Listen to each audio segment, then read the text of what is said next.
सरसों की फसल के ऊपर अगर आपने 2-3 चीज़ें कर दी तो आपकी सरसों निकलनी है किसान भाइयों 25 से 30 मन के अराउंड में प्रत्येक एकड़ के अनुसार, यानी कि 10 से 12 क्विंटल तक सरसों आसानी से निकल जाएगी। आज मैं आपको वही चीज़ें बताने वाला हूं जिससे आपको जो है अच्छा मुनाफा हो, यानी कि 5-7 मन प्रत्येक एकड़ के अनुसार आसानी से बढ़ जाएगी अगर आपने आज के वीडियो को पूरा देख लिया है तो किसान भाइयों पूरी जानकारी के लिए वीडियो पूरा देखें। नमस्कार किसान भाइयों, मैं सत्यनारायण बिहान खेत किसान यूट्यूब चैनल में आपका स्वागत करता हूं। बात करते हैं सरसों के फसल में अब क्या क्रियाएं करें। किसान भाइयों इसको बीजे हुए 45 दिन के आसपास हो गई हैं और अब मैंने इसके अंदर पहला पानी लगा दिया है।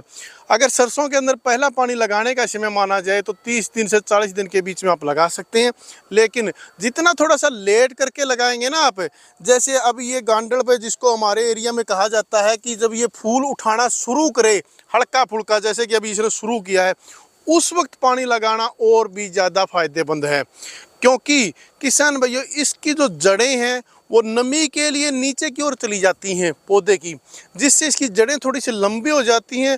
तो जब हम पानी लगाते हैं तो ये अपने चारों ओर का जो है सारे के सारे न्यूट्रिएंट्स ले लेता है, जिससे आपका पौधा स्वस्थ और तना मजबूत होगा, जिससे जो है आपको बाद में लाभ मिलेगा।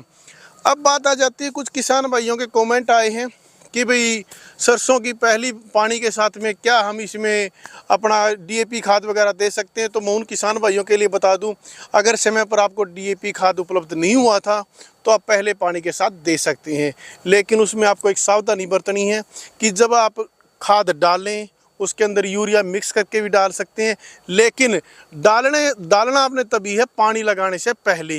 जब आप पानी लगाने से पहले सरसों की फसल के अंदर डाल करके और पानी लगा देंगे तो डीएपी जो है मिट्टी के नीचे आ जाएगा। मिट्टी के नीचे आने से फ़ायदा ये है कि फिर वो गल जाएगा और पौधा उसको आसानी से अवशोषित कर लेगा, ये उसका लाभ है। अगर आपने पहले डीएपी दे रखा है तो अब क्या देना चाहिए किसान भाई, डीएपी, जिंक, सल्फर और आपका यूरिया, ये 4 चीज़ों की ज़रूरत पड़ती है। इनमें से आपने जो दे रखा है वो दोबारा देने की ज़रूरत है नहीं, जो नहीं दे रखा वो अब आप दे सकते हैं। इसके अंदर जो है मैं 2 चीज़ों का आपको सिफारिश करूंगा जिनको मैंने डाला है, लेकिन आपको ध्यान ये रखना है अगर ये आप डालें तो आपने ये पानी से पहले डालनी है। अगर पानी लग गया है, आजकल में ही लगा है, तो भी डाल सकते हैं, यानी कि उसके अंदर ज़मीन के अंदर पूरी नमी होनी चाहिए ताकि ये आसानी से घुल जाए और पौधा इसको आसानी से ले सके। किसान भाइयों मैंने ये डाला है अपना माइक्रोरेजियल बायो फर्टिलाइज़र। ये किसान भाइयों 4 kg की पैकिंग है और ये मैंने प्रत्येक एकड़ के अनुसार एक पैकिंग डाली है। इसके जो है काफ़ी लाभ हैं, इससे फुटार भी अच्छी होगी, पौधे को ताकत भी मिलेगी, ग्रोथ भी होगी। और ये मैंने पिछले 2-3 साल से डाल रहा हूँ, तो सरसों के जिन एकड़ में मैं डाल देता हूँ उसमें 25-30 मन के करीब निकलती है। अच्छा, दूसरी बात आ जाती है किसान भाइयों, इसके अंदर मैंने डाला है सल्फर। सल्फर मैंने समय पर नहीं दिया था, यानी कि बिजाई के समय नहीं दिया, उसको मैं अब यूरिया के अंदर मिक्स करके उसका छिड़काव कर रहा हूँ। इससे फ़ायदा ये है किसान भाइयों, ये है तेल वर्गीय फसलें, यानी कि इनके अंदर तेल निकलता है, तो तेल वाली फसलों के अंदर जो है हम सल्फर का प्रयोग करेंगे। एक तो इसमें जो है चमक अच्छी आएगी, दूसरा इसके अंदर तेल की लैब अच्छी आती है। कहते हैं ना 42 आ गई, 43 आ गई या 41 आ गई, वो लैब अच्छी आने का कारण जो है सरसों की फसल के अंदर जो सल्फर डालोगे उससे अच्छा मुनाफा होता है, इसका अच्छा फ़ायदा होता है। ये डालूंगा किसान भाइयों। वैसे मैं आपकी जानकारी के लिए बता दूं, ये मैंने स्टार एग्रीसीड का स्टार 10-15 बीज बोया था। आप इसकी उगाया हुआ देख सकते हैं, बडवार देख सकते हैं, काफ़ी शानदार है और अभी तक तो ये बहुत शानदार चल रहा है। आगे क्या होगा ये भगवान जाने, उसी के हाथ में सब कुछ, तो आप कुछ कर नहीं सकते।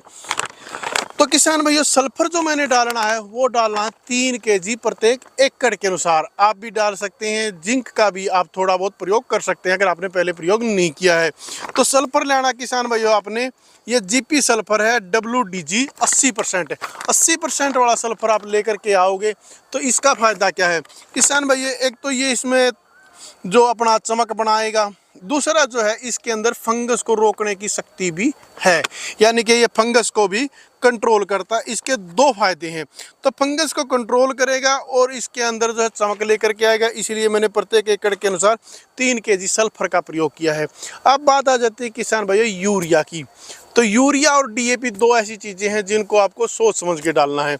यूरिया की अगर डीएपी आपकी खेत पहले खाली रहा हो, जिसको हमारे हरियाणा में बदवाड़ी कहते हैं, बदवाड़ी पड़ा था, खाली खेत पड़ा था, उसमें आपने सरसों की बिजाई करी है, तो आपको आधा बैग डीएपी डाल करके तब करनी थी। अगर उस वक्त आपने आधा नहीं डाला तो अब भी आपको ज़्यादा डालने की ज़रूरत नहीं है, आधा बैग ही डीएपी का प्रत्येक एकड़ के अनुसार छिड़काव कर सकते हैं। अगर आपने मतलब पहले फसल ले रखी है और अच्छी फसल थी तो आपको एक बैग डीएपी की भी ज़रूरत पड़ सकती है। अब मैं डाल रहा हूँ किसान भाइयों इसके अंदर एक बैग यूरिया का, एक बैग यूरिया का डाल करके मैं इसके अंदर जो है अच्छी ग्रोथ इसकी एक बार करवा दूंगा, ताकि जब सर्दी आए, सर्दी आने से पहले पौधे के अंदर पूरी ताकत आ जाए।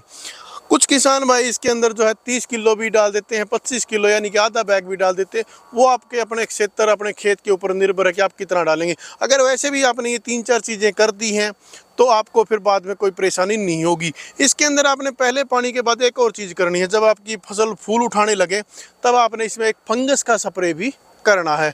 और एक स्प्रे आपको फंगस का करना पड़ेगा किसान भाइयों तब जब आपकी फसल फूल लगभग डाल चुकी हो, नहीं गिर चुके हो और फलियां पड़ने की संभावना तैयार होगी हो, उस वक्त भी आपको एक फंगस का स्प्रे करना पड़ेगा। तो 2 स्प्रे आपको फंगस के करने हैं और खाद देना है। उसके तो आपके क्षेत्र में अगर दूसरा पानी मांगती हो सरसों तो दूसरा पानी लगा दो, नहीं एक पानी में भी सरसों हो जाती है। किसान भाई ये थोड़ी ही छोटे तरह की जानकारी थी, उम्मीद कर रहा आपने पसंद आई होगी। इस तरह की अच्छी अच्छी जानकारियों से अपडेट रहने के लिए अपने YouTube चैनल को सब्सक्राइब करें और वीडियो पसंद आए तो लाइक व शेयर करें। कमेंट करके बताना ना भूलें कि वीडियो कैसा लगा, अच्छा लगा, बुरा लगा, कैसा भी लगा, आप कमेंट जरूर करें। धन्यवाद किसान भाइयों। जय जवान जय किसान।